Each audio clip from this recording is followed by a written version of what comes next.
वर्षभर साठवणूक करता यावे म्हणून एप्रिल आणि मे महिना आला की आपण वाळवणाचे प्रकार सुरू करतो. तसाच हा एक साबुदाणा बटाटा चकलीचा प्रकार आहे.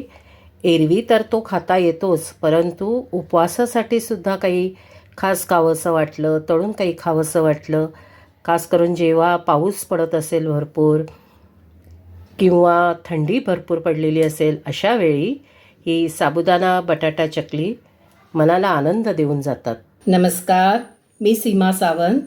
मनातलं सारं काही या चॅनलवर तुमचं सहर्ष स्वागत करीत आहे. उपवासाचा वाळवणाचा एक प्रकार साबुदाणा बटाटा चकली.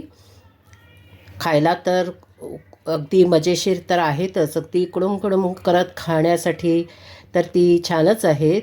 तसेच लहान मुलांनासुद्धा खायला ती आवडतील अशीच आहेत. तर कधीतरी डब्यातून सुद्धा द्यायला त्यांना काही हरकत नाही. तुम्हाला माझी ही रेसिपी आवडली तर पटकन सबस्क्राईब करा. साबुदाणा बटाटा चकली वाळवणाचा एक प्रकार करण्यासाठी आपण इथे अर्धा किलो साबुदाणा घेतलेला आहे किंवा साबू तांदूळ घेतलेला आहे. आणि आता आपण तो 2-3 वेळेला स्वच्छ धुवून त्यामध्ये अर्धा इंच वर आपण म्हणजे साबुदाण्याच्या वर आपण अर्धा इंच पाणी ठेवून रात्रभर त्याला भिजत घालणार आहोत. आपण साबुदाणा रात्रभर भिजत घातला होता आणि आता तो सकाळी आपण जेव्हा उघडून पाहतोय तेव्हा तो व्यवस्थित भिजलेला आहे आणि अगदी त्याचा दाणा नरमही झालेला आहे. आपण तो थोडा मोकळा करून घेऊया.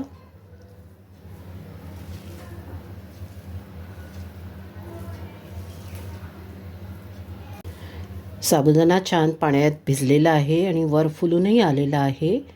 आपण तो त्या मोकळाही करून घेतलेला आहे. आता आपण ह्या साबुदाण्याला पाणी घालून भांड्यामध्ये शिजवणार आहोत. इथे आपण 1 किलो बटाटे उकडून त्यांना सोलून मॅश करून घेतलेले आहेत. आपण अर्धा किलो साबुदाणे घेतले होते आणि अर्धा किलो साबुदाण्याला आपण 1 किलो बटाटे घ्यायचे आहेत. आता आपण जो रात्रभर भिजवलेला साबुदाणा आणि ज्याला आपण मोकळा करून घेतला होता त्याला आपण शिजवणार आहोत. त्यासाठी आपण पॅन गरम करत ठेवलेला आहे आणि आपण त्याच्यामध्ये आता 2 कप पाणी उकळत ठेवणार आहोत.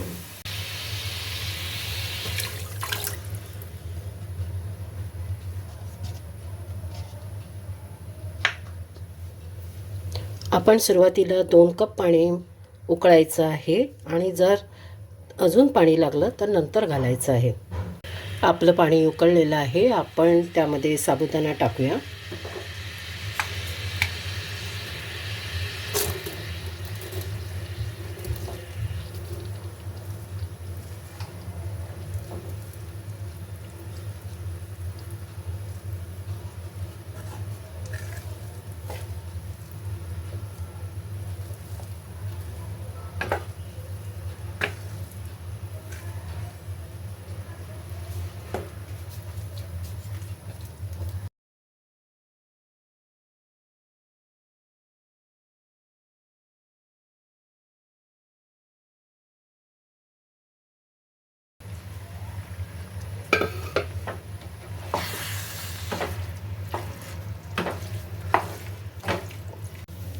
साबुदाणा रात्रभर भिजत ठेवल्यानंतर तो बघा एकदम मऊ झालेला आहे. असा आपला मऊ साबुदाणा झाला पाहिजे.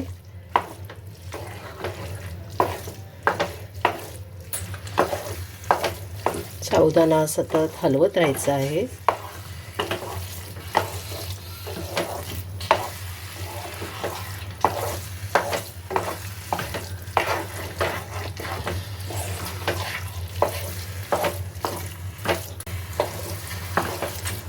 साबुदाणा न शिजवता सुद्धा आपल्याला चकल्या करता येऊ शकतात, परंतु त्या चकल्या कडक होतात.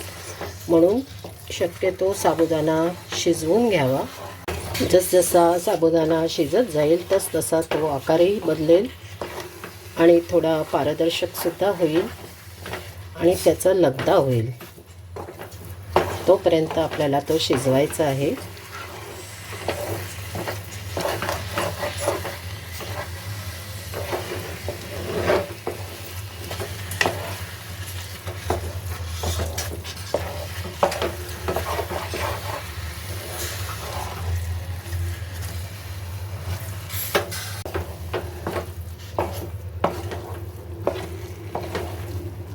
आपला साबुदाणा शिजलेला आहे, थोडा पारदर्शकही झालेला आहे, त्याचा गोळाही होतो आहे, लगदा होतो आहे. आपण आता याच्यामध्ये मॅश केलेले बटाटे मिक्स करूया.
आपण बटाटे साबुदाण्यामध्ये व्यवस्थित मिक्स करून घ्यायचे आहेत. हाताला ते जड येईल.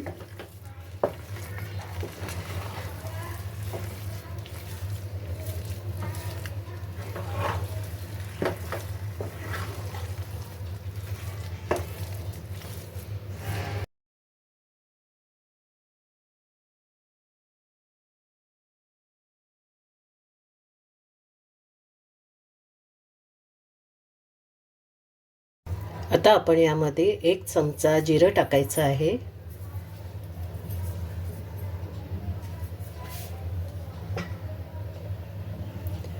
चवीपुरतं मीठ टाकायचं आहे.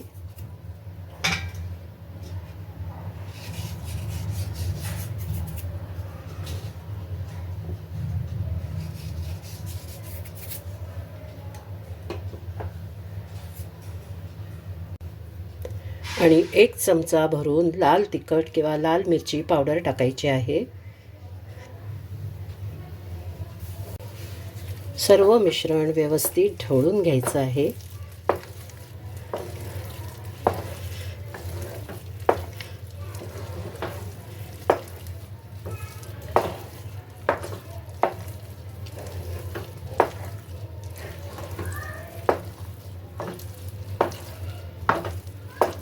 आपण जर जास्त मिरची पावडर यामध्ये टाकली तर चकलीचा रंग खूपच बदलेल.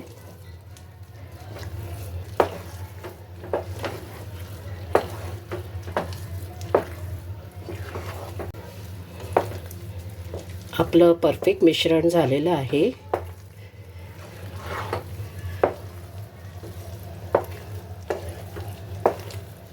आपलं व्यवस्थित ढवळूनही झालेलं आहे.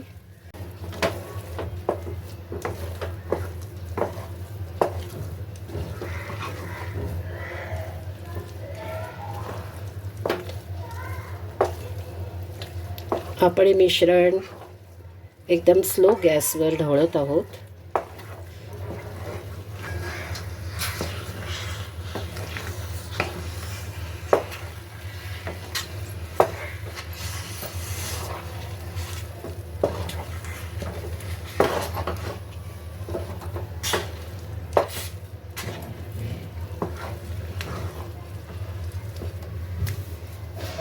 आता आपण गॅस बंद करूया आणि आपण चकली करायला घेऊया. आता आपण चकलीचा सोरा घ्यायचा आहे आणि हे मिश्रण आपण त्याच्यामध्ये भरायचं आहे. भरताना ते दाबून भरायचं आहे.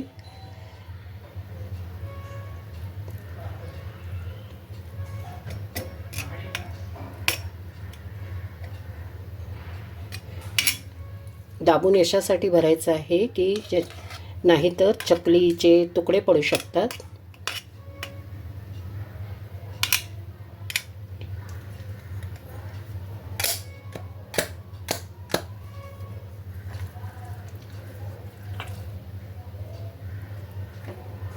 मिश्रण थोडं थंड होऊ द्या.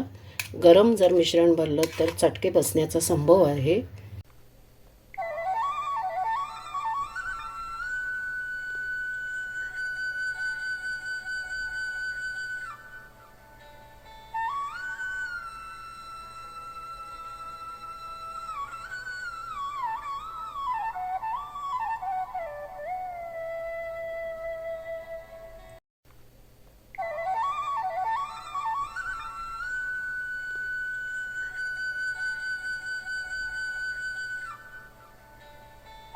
आपण इथे एक प्लास्टिकचा कागद घेतलेला आहे आणि आता आपण त्यावर चकली पाडणार आहोत.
आपल्या सर्व चकल्या घालून झालेल्या आहेत.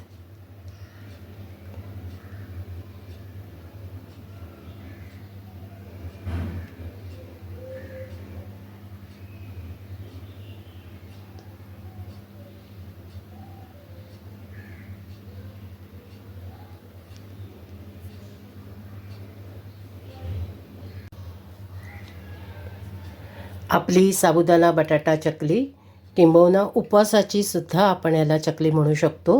उन्हात वाळवून, कडक उन्हात वाळवून तयार झालेली आहे. पहा, ही अगदी एकतर ती अर्ध्या साईजला आलेली आहे आणि कडकडीत उन्हात तापवल्यामुळे ती बघा, ती आता तळून खायला तयार झालेली आहे. आपण या चकलीला 2 दिवस कडक ऊन दाखवलेलं आहे. आता ही चकली आपण गोडे तेलात तळणार आहोत. त्यासाठी आपण इथे कढई घेतलेली आहे आणि त्यात गोडे तेल टाकलेलं आहे. ते कडकडीत गरम झालेलं आहे. आता आपण त्याच्यामध्ये चकली टाकूया.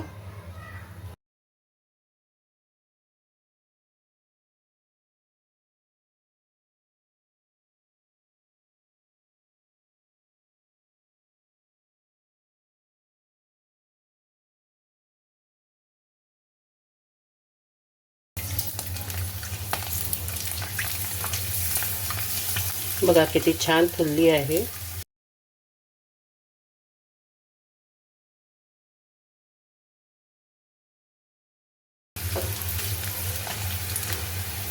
आहे त्या शेपपेक्षा डबल झालेली आहे, किंबहुना त्याहून मोठी झालेली आहे. अशीच ती फुलली पाहिजे, नाहीतर ती खाताना कडक लागू शकते.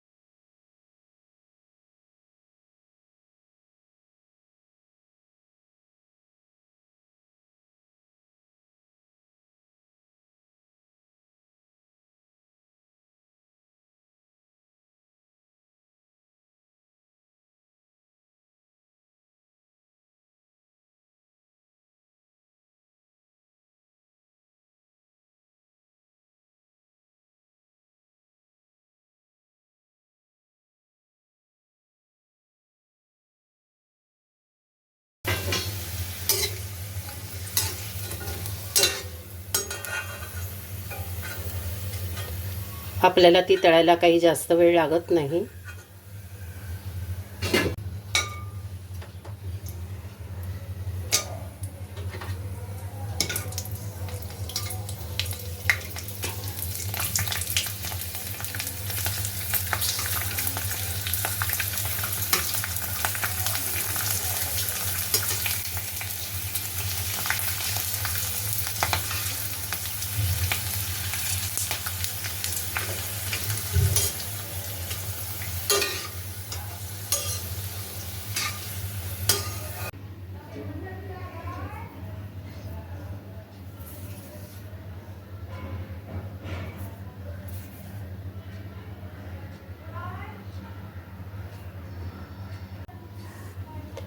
आपली साबुदाणा बटाटा चकली खाण्यासाठी तयार आहेत. बघा किती छान फुलली आहेत ती तेलामध्ये आणि चवीलाही ती उत्कृष्ट आहेत.